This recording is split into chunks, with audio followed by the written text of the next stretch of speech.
يا نبي السلام عليك يا رسول سلام عليك يا حبيب سلام عليك صلوات الله عليك. Alhamdulillah,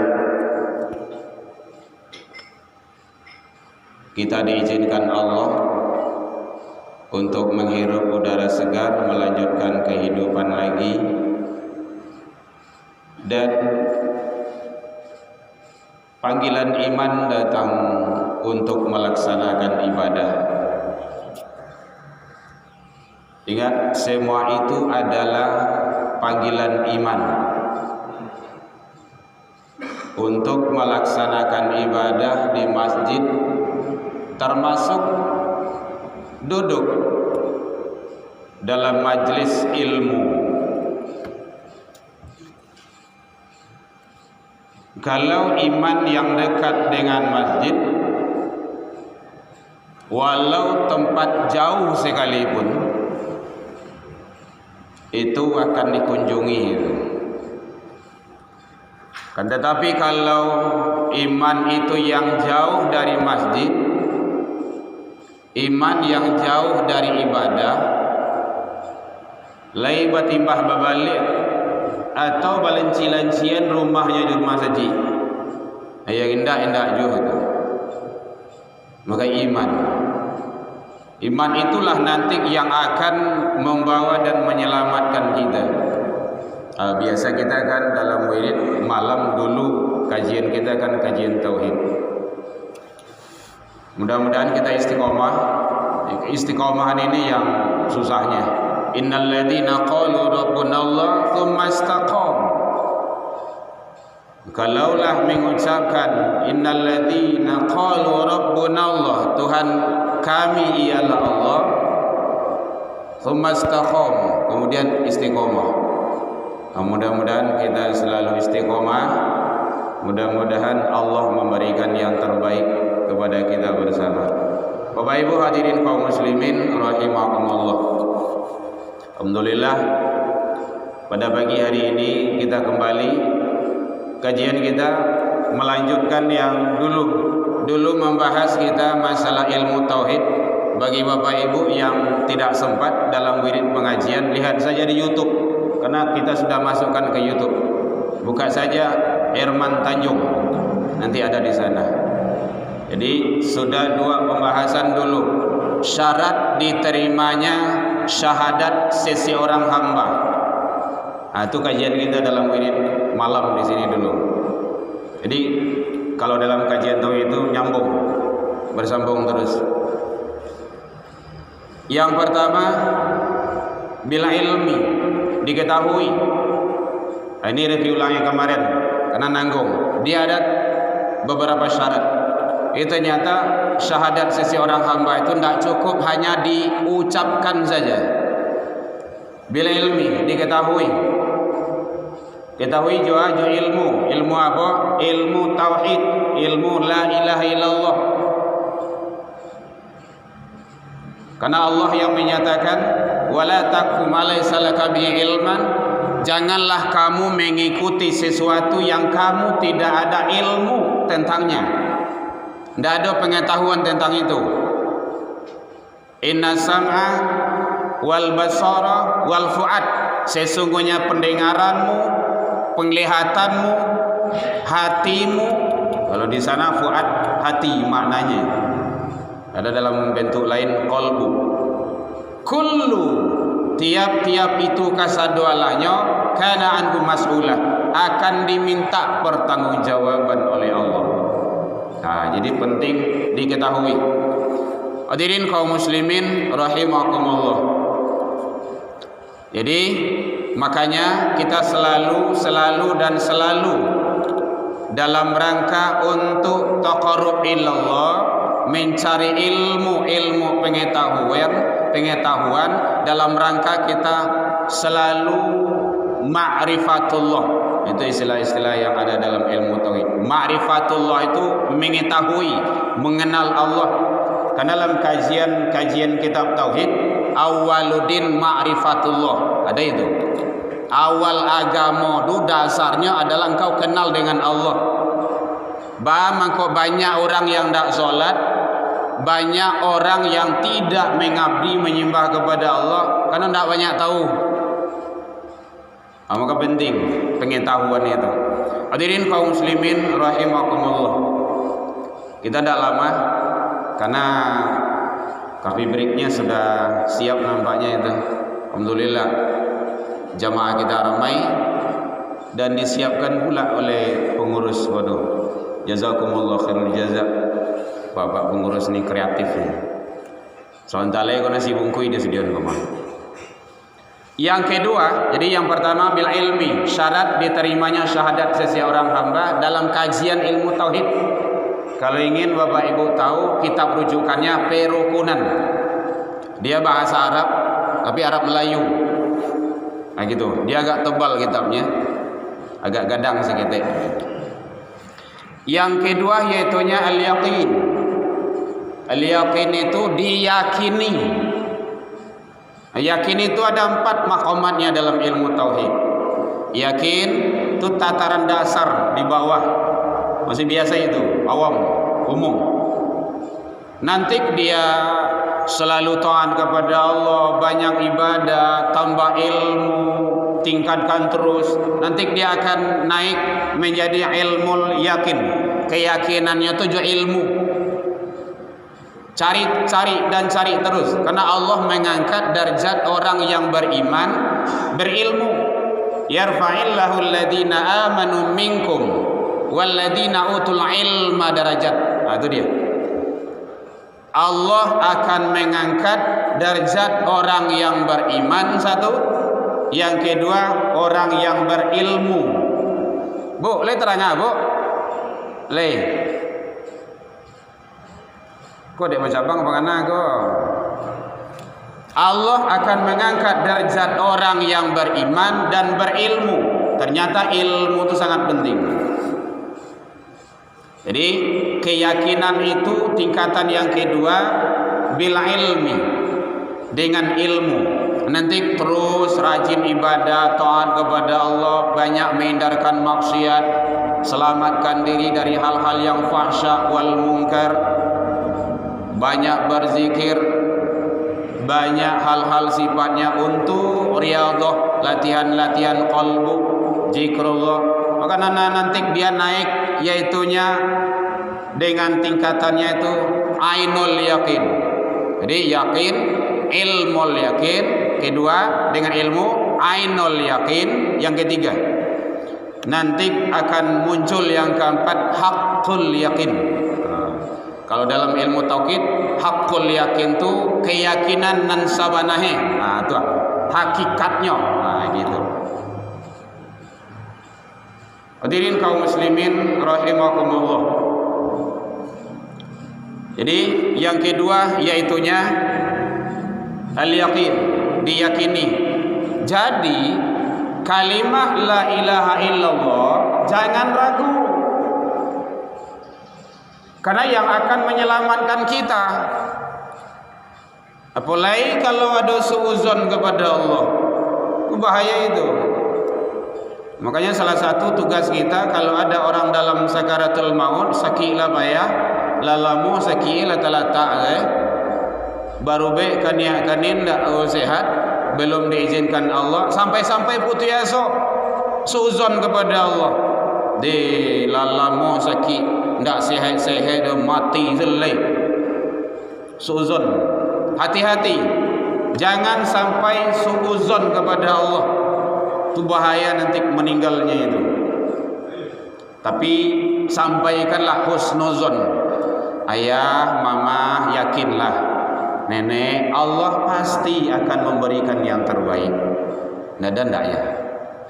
Ya, kalau memberikan yang terbaik itu kalau enggak sehat balik udah innalillah, menghadap kepada Allah. Yang penting yang terbaik dalam pandangan Allah.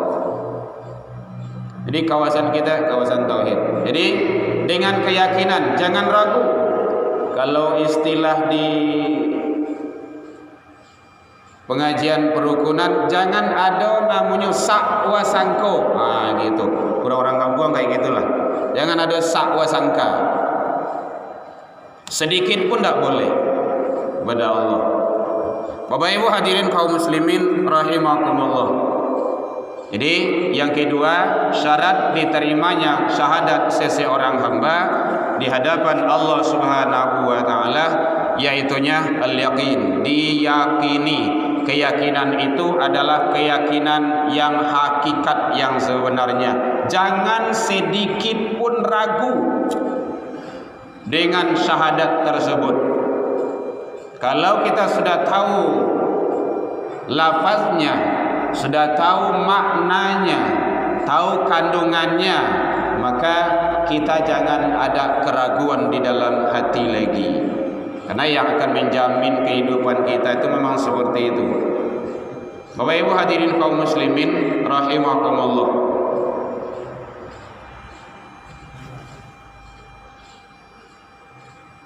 Lah minum boleh. Baik Bapak Ibu hadirin, ya biasanya kalau di tempat kami kan minuman dan makanan itu selesai kegiatan pengajian biasanya, gitu. Bukan dalam kegiatan pengajian. Yang ketiga, qabul. Kalau awak lah mengucapkan dua kalimat syahadat harus qabul. Qabul itu artinya diterima dengan sungguh-sungguh. Luar dan dalam, lahir je batin. Ke situ arahnya. Jangan lain di mulut, lain di hati. Itu munafik namanya itu. Nyo syahadat tapi bertentangan sikap, perilaku, tindak tanduk kehidupannya sehari-hari dengan syahadat itu. Enggak benar itu. Ini kalau tauhid itu memang kedudukan, enggak selesai dengan waktu yang sesaat. Karena Rasulullah itu 14 tahun, 13 tahun itu di Mekah itu membarasikan tauhid. Makanya sangat penting. Jadi yang ketiga yaitunya qabul. Qabul itu diterima dengan setulus hati dan memang cocok sikap dan perilaku kita dengan syahadat itu. Asyhadu alla ilaha illallah.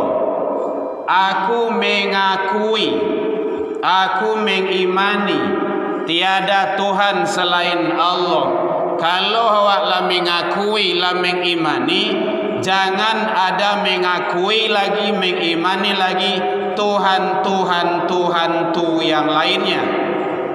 Sering kan kita ulang di sini dulu.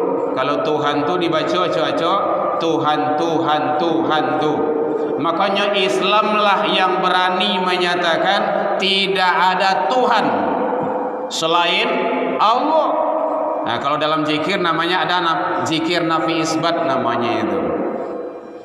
Ada yang dinafikan, ada yang ditiadakan. Ilmu tauhid. Bapak Ibu hadirin kaum muslimin rahimakumullah. Sampai jam berapa Bu? Sampai jam 8. Di siku enggak ada tertulis kau dah 15 menit. Enggak ada tertulis dah. Itu berketua aja gua. Enggak apa-apa, menjelang selesai janang mana tiang. Tapi harapan kita nanti janang tu mana tiang sesudah ceramah lah gitu. Karena nanti melanggar ayat. Apa ayat yang ditabrak? Idza quri'al Qur'an fastami'. Kalau ada orang membaca Al-Quran kalam Allah, fastami' maka dengarkan. Wa ansitu, diam. Kalau dengar, kalau diam, la'allakum turhamun. Allah akan berikan rahmatnya. Kan gitu. Agar kita sama-sama dapat rahmat Allah Subhanahu wa taala. Jadi satu bil ilmi. Yang kedua yakin, al-yaqin, diyakini dengan keyakinan yang hakikat yang sebenarnya. Yang ketiga yaitunya qabul. Qabul itu diterima mulai dari mulut awak sampai ke hati awak. Jangan bertentangan dengan syahadatain itu. Jangan bertentangan dengan aturan Allah. Jangan bertentangan dengan undang-undang yang dibuat oleh Allah Subhanahu wa taala. Kini kan banyak yang tabrakan itu. Apalagi kini go awak lah basuluh jomatu hari lah balagalang jomatu orang banyak. Di antaranya ada yang menyatakan Al-Quran sumber radikalisme. Ada yang menyatakan jilbab itu tidak cocok lagi. Ada yang ingin menarik, ada yang ingin sudah membuat SKB 3 menteri. Itu kan sudah kacau beliau itu. Ingat hadirin kaum muslimin, ulama itu mengingatkan, kalau lupa baingian terlampau bersingkawan. Karena Nabi dan Rasul tidak ada lagi.